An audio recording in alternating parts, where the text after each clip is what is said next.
Yay, there was a royal wedding. Hooray. Oh, shush. Oh, God. See what I have to put up with, everyone? Well, I mean, No, really? No, don't start this bollocks again, Trev. But, not even... Look, everyone. I'm a monarchist. I married a Republican, unbeknownst to me. He tricked me, everyone. He tricked me. Don't think I ever made it a secret. Oh, I think you did. I don't think it ever came up in our courtship. I'm pretty sure it would have come up before we got married. Oh. Yeah. See, yeah. I'm positive about that. I think she looked beautiful. Welcome to the royal family, Megan. It's not my family, but it's now your family. At least she gets free healthcare now. Oh. I went political and Suzie dropped an F-bomb. Woo! Oh. What a... Stop it! Great waffle. Well, you know. When you said you had something to talk about, I didn't think it was going to be this rubbish. Oh, she came from America. She's now more British than you can possibly get. So, you know. Oh, God. Yeah. Yeah. I think we better stop now. Let's not get political again. Okay. I know. Okay. This is a non-political podcast. Fine. Except with our Australian politics. Because they deserve to be talked about. But please, leave the royal family out of this. Leave them out of everything if I could. Our podcast has got nothing to do with the royal family, nor am I sponsored by the royal family, but hey, Betty and Phil, yours truly is over here, and I love you. On that note, let's move on. What the... History. Hello and welcome to What the History, your fortnightly bits of bizarre history to make you say what the history. I am Trevor Holland and I am joined by... Suzie Holland, who has not forgiven Trev for his waffle right now. He's in a fair amount of trouble. So what are you talking about this week, Suzie? Right. Another person who was in a fair amount of trouble. Oh, I did my own segue. Okay, now everyone, we have all heard of Napoleon Bonaparte, the successful French general, the first emperor of France who rose to prominence during the French Revolution after grabbing political power with both hands in 1799 and crowning himself emperor in 1804. Expanding his empire by waging war in Europe, Napoleon soon scored a reputation for being brilliant in war, with the defeat of the British at the Battle of Trafalgar in 1805. The French invaded Russia in 1812 and subsequently were crushed, and then there was the Battle of Leipzig in 1813 with another crushing by Swedish, Prussian, Austrian and Russian army, with Napoleon giving up the throne in 1814 and being exiled to the island of Elba. Now, I know this is a bit long-winded, but trust me, I'm going somewhere with this, I promise. In 1815, he staged a comeback, with Napoleon getting the French peasants on side and marching on Paris. Upon hearing this, Louis XVII did the bolt, and during Napoleon's 100 Days Restoration attempt, he and his French forces were defeated in the Battle of Waterloo in 1815, which resulted in Napoleon abdicating when he got back to Paris after deserting his army, which disbanded after the defeat. Napoleon was apparently dumbfounded as to why his army was defeated, but this battle is not the most humiliating loss of his career. Oh no, that dubious honour belongs to the time Napoleon and his army was attacked by a horde of fluffy rabbits. Yes, rabbits. And he lost. What the indeed.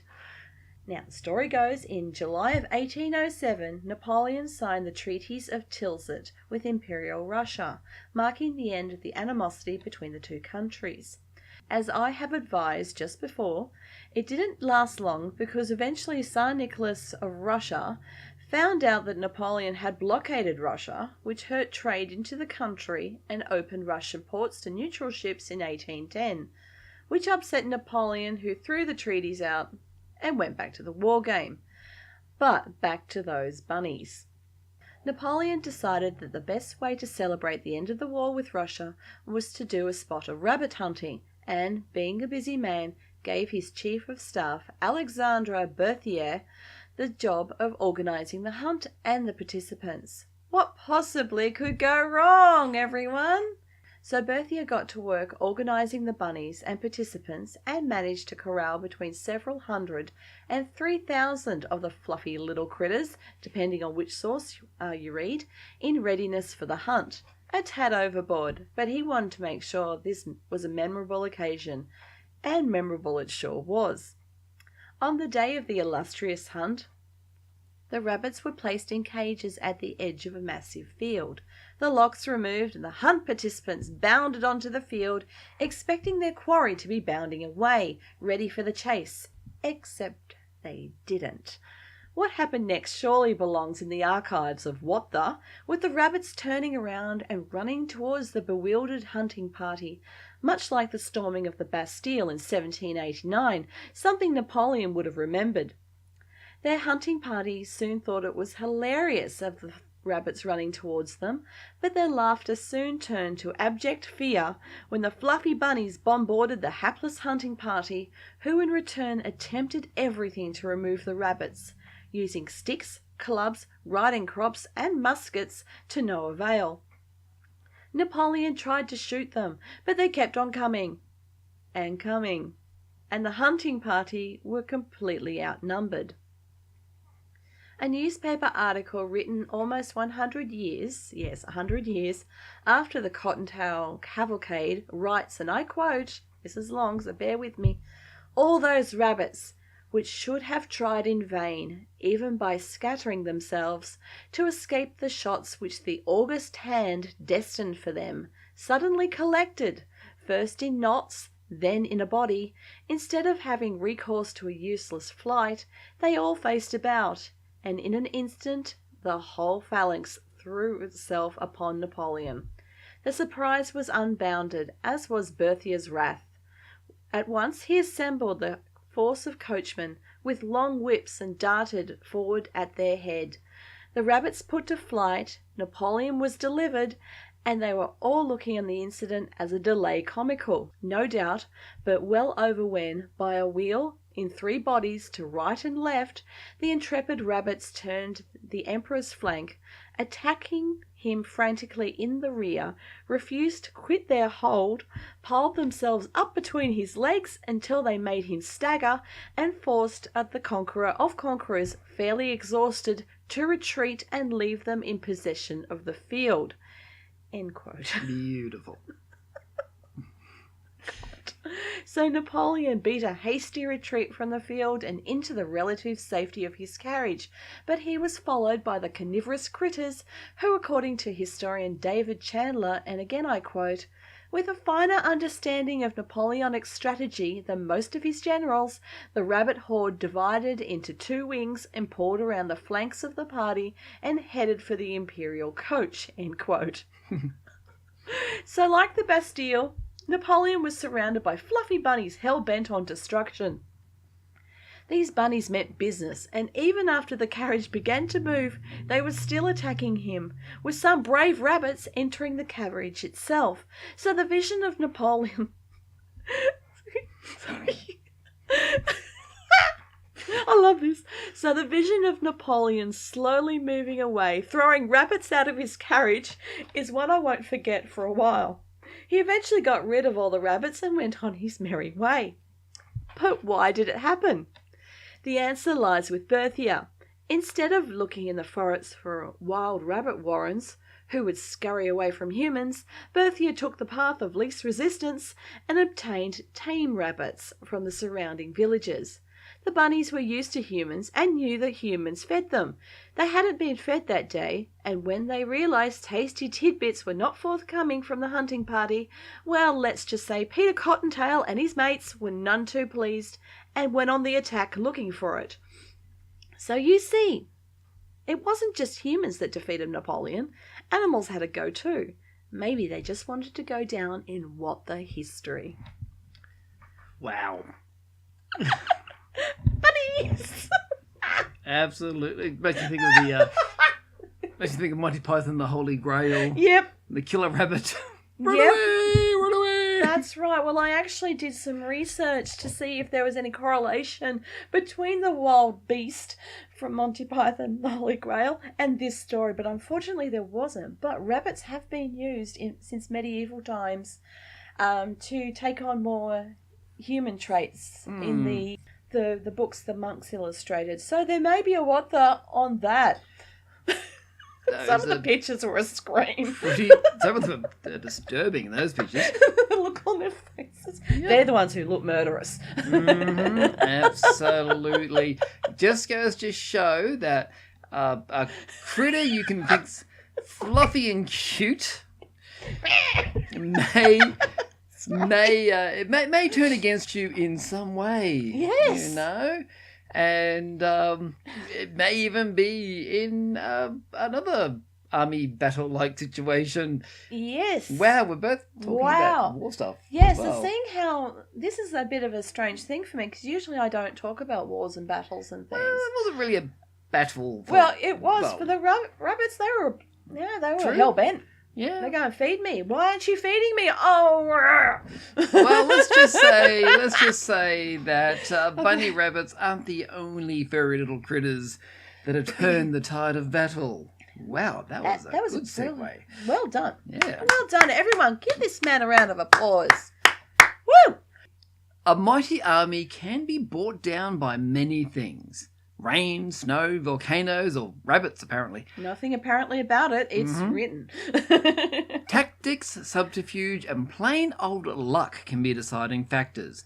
But rarely has defeat been caused by a furry, purring army of cats.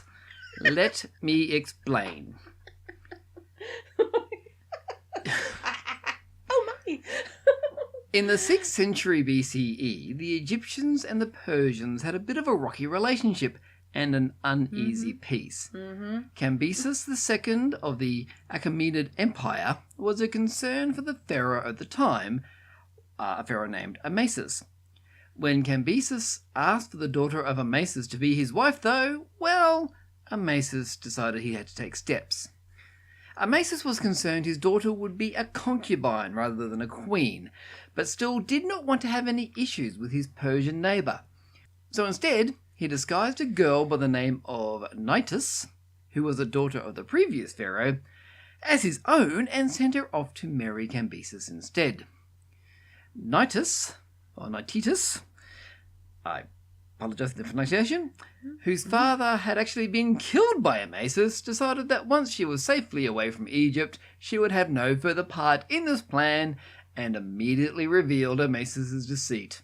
Cambyses was understandably outraged and declared war. It's on. Attacking Egypt was no easy thing. They had a strong army and had fortified positions at the mouth of the Nile near the city of Pelusium. Amasis had died by this stage, so his son Psammetichus III was very keen on defending his country and proving his worth. Any attacking force would have a bad time taking them head-on, so the Persians needed a plan. Cambyses had a plan, and it was rooted in the Egyptian religion and specifically the belief that cats were sacred animals. An Egyptian who killed a cat would be put to death to appease the goddess Bastet. Should a pet cat die, the family would mourn by shaving off their eyebrows and then entomb the late feline with jewels. In the event of a fire, a true Egyptian would ensure all the cats were rescued before giving any thought to the human victims of the inferno. It was this fervour that Cambyses would exploit when the Battle of Pelusium finally took place in 525 BCE. To begin with, all the shields wielded by Persian soldiers were painted with cat designs, but it was not considered sufficient. So as the Persians ranked up ready to attack, Cambyses unleashed his master plan. The writer Polyaenus described the battle in his 2nd century CE work Stratagems, explaining that when the Egyptians took the field, they found, quote, ranged before his front line, dogs, sheep, cats, ibises, and whatever other animals the Egyptians hold dear, end quote. Yep, Cambyses had released a menagerie of animals onto the field, and the majority of them were cats. The Egyptians were at a loss. They could not use their archers in case a loose arrow created a kitty shish kebab, and charging across the field was completely out of the question. The Egyptians were in complete disarray and either fled the field or they were killed when the oncoming Persian army picked them off as they were trying to save the hapless Moggies. To add insult to injury, the writer Herodotus claimed Cambyses threw cats into the faces of the defeated Egyptians until the country was officially surrendered to him. The Persians ruled Egypt on and off again until 331 BCE, when Alexander the Great came along and defeated the Persians, presumably without resorting to using a feline fighting force. So next time you give your kitty a pat, let them know that their ancestors once helped defeat one of the most famous civilizations in What the History. Yay! Yeah. Yay! So we've told our cat Raph that quite a lot, and he knows it. And And he's been strutting around ever since. He always walks around like that. Oh, so he's always strutting. Mm-hmm. Oh, he's a lovely pussycat. He is. We must have to get a few photos of him onto the Facebook page. Because Yeah. he's our little cat. He is indeed. He's a darling. And on that note, thank you for listening to What the History. Now, if you do want to know any more about what we've discussed, all the links to our references are down in the podcast description just down below. If you are watching this on YouTube, there's going to be a link to the podcast page for you there as well. I will say, if anyone up there who is familiar with the Bellapaloozium, I did only touch the surface level because I wanted to keep this cute and quirky. Some of the theories about what actually happened, I didn't think that. Yeah, they're the theories, so I just stuck with this. If you want to know more, read below. That's all good. Just letting you know up front because I almost didn't do this one. Oh. Yeah, but it's such a good one. Yeah, it is on the surface level. The Persians, the Egyptian and Persian wars were quite bloody and bloodthirsty. Yeah. They hated each other. They did indeed. And apparently Cambyses really was not a nice man. But I wonder. Geez. Let's move on from that before I do talk about the theory that I almost didn't do this with. Yeah. I'll let you find that out for yourself. Yeah, go and do some research, guys. Yes, we encourage you. Fully want you to do research. We love it. That's what this is about. Share the research. This is about bringing out those little tidbits of history that your more serious history podcast may not mention or only ever include as an aside. Yeah. You know, that's the whole purpose of this. And the fact that we love history. And it's fun. And there's just so many bizarre things. Yeah, oh my goodness. So, if you would like to get in touch with us, you may even have a little bit of history that you are aware of that you could suggest as a topic. Exactly. And thank you very much for one of our regular listeners, Matt. Thank you for giving me something to research. So I will be doing that. Absolutely. So if you do want to get in touch, you can head to our homepage, wthpod.rufusproject.com, where you can also find all of our previous episodes. You can head to our Facebook page, which is the What the History Podcast on Facebook. We're on Twitter at pod_what, or search for the hashtag WTHpod. You'll find us that way.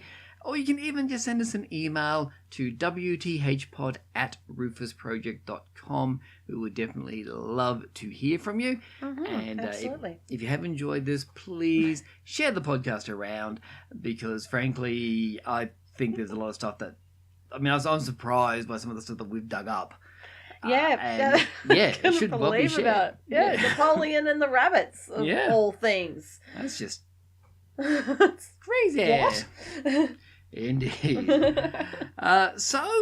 Again, thank you for joining us, and we will be back in a couple of weeks' time with 2 more bizarre bits of history to make you say, What the history? Good night, everyone. Farewell. I've got a theory, it could be Bonnie's. I've got a buddies aren't just cute like everybody supposes. They got them hopping legs and twitching little noses. And what's with all the carrots? What do they need such good eyesight for anyway?